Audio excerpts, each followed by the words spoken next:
Shalom. Hari ini kita akan renungkan 1 Korintus pasal 1, teksnya ayat 1 sampai 17. Sudah bagi dua paragraf. Paragraf yang pertama ayat 1 sampai 9. Paulus memanggil jemaat Korintus dengan kata yang dikuduskan dalam Kristus Yesus dan yang dipanggil menjadi orang-orang kudus dan memberkati mereka. Paragraf yang kedua ayat 10 sampai 17. Paulus menegur jemaat Korintus sebab mereka terbagi-bagi dan ada perselisihan di antara mereka. Kesimpulannya, jemaat Korintus terdapat beberapa permasalahan. Mereka membuat golongan dan bertengkar, tidak menjaga orang yang lemah, dan melakukan segala sesuatu demi keuntungan sendiri. Paulus juga telah tahu situasi ini, tetapi di bagian pembukaan surat, Paulus memanggil jemaat dengan kata yang dikuduskan dalam Kristus Yesus dan yang dipanggil menjadi orang-orang kudus. Dia memberkati mereka dengan kasih karunia dan damai sejahtera dari Allah, dan berkata akan ia bersyukur kepada Tuhan karena mereka.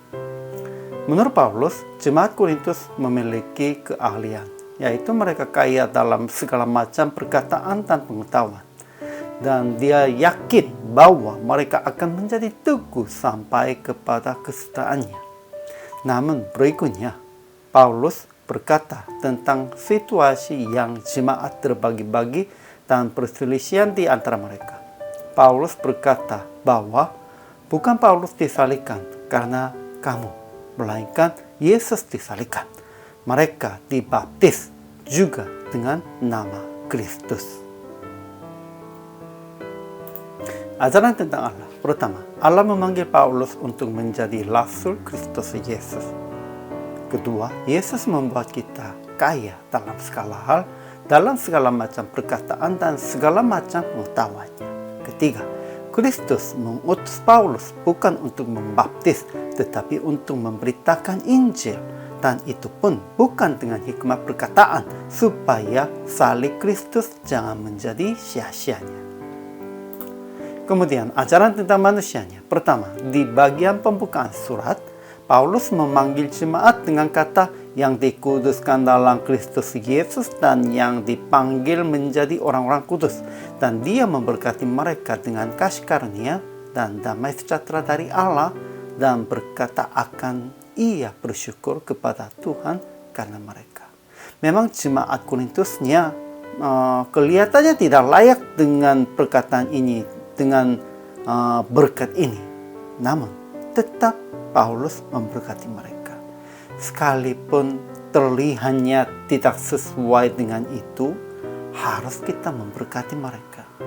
Kedua, menurut Paulus, jemaat Korintus memiliki keahlian, yaitu mereka kaya dalam segala macam perkataan dan pengetahuan, dan dia yakin bahwa mereka akan menjadi teguh sampai kepada kesudahannya.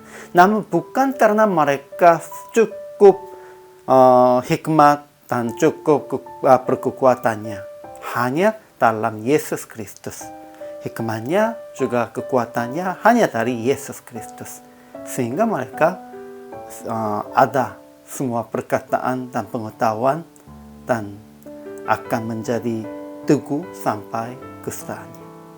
Ketiga, berikutnya Paulus berkata tentang situasi yang jemaat terbagi-bagi dan perselisihan di antara mereka. Ya, sekalipun sudah memberkati dengan kata baik-baik, Paulus juga menegur mereka langsung. Keempat, Paulus berkata bahwa bukan Paulus disalibkan karena kamu, melainkan Yesus disalibkan. Mereka dibaptis juga dengan nama Kristus. Ini sangat penting di dalam Injil, di dalam berita Yesus Kristus. Manusianya tidak boleh diagungkan, tidak boleh diataskan. Hanya Yesus Kristus sendiri harus dimuliakan. Kemudian aplikasinya. Pertama, menjadi kudus dalam Yesus Kristus dan menjadi saluran berkat bagi orang-orang.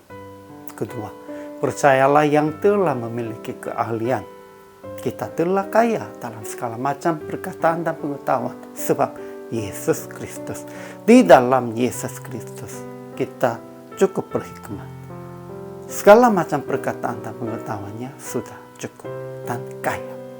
Ketiga, janganlah terbagi-bagi di dalam jemaat dan jangan berselisih di antara sesama. Ya, memang ada juga golongan-golongannya, namun mereka saling harus berkati dan saling harus damai. Tidak boleh berselisih di antara mereka. Keempat, jangan bermegah dibaptis dari siapa dan hanya berkata tentang Injil. Kadang-kadang kita ada yang bermegah karena ini saya sangat dekat dengan pendeta-pendeta yang cukup besar, cukup dihormati begini. Ya, namun itu pun juga tidak boleh bermegahnya. Saya sudah ikut sebagai jemaat tentang salah satu jemaat yang besar. Itu memilikinya gedungnya besar dan indah istimewa. Itu pun juga tidak boleh bermegahnya. Jadi praktiknya, jangan terbagi-bagi di antara jemaat dan sesama. Dan usaha bersatu hanya di dalam nama Yesus Kristus. Tidak boleh bergolongan di dalam jemaat. Tidak boleh berselisih dengan golongan yang lain. Kita harus usaha menjadi satu di dalam jemaat. Hari ini juga selamat melayani. Tuhan Yesus memberkati.